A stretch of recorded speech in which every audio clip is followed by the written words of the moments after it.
भगवद्गीता अध्याय 1 श्लोक 10 अपर्याप्त तदस्माक बल भीष्माभिरक्षितं पर्याप्त त्विद्मेतेषा बल भीमाभिरक्षितं।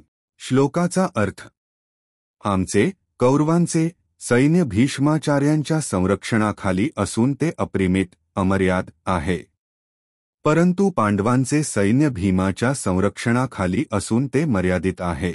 या श्लोकातील शिकवण 1. नेतृत्व आणि सामर्थ्य कौरव आणि पांडव सैन्यांच्या शक्तीची तुलना येथे केली आहे। बाह्य सामर्थ्य संख्या साधने मोठे असले तरी नेतृत्व आणि नैतिकता यांचा प्रभाव अधिक महत्त्वाचा असतो।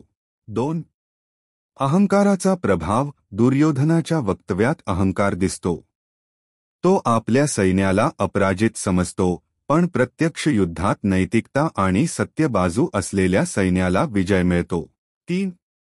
सत्य आणि धर्म केवळ संख्या आणि बलावर विजय मिळत नाही, तर योग्य दिशा धर्म आणि आत्मबल आवश्यक असते। मिळणारी शिकवण श्लोकातून हे स्पष्ट होते की केवळ बाह्य शक्तीवर विसंबून राहणे योग्य नाही। योग्य नेतृत्व नीतिमत्ता आणि सत्याच्या आधारावर उभे राहणे अधिक महत्त्वाचे आहे। धन्यवाद।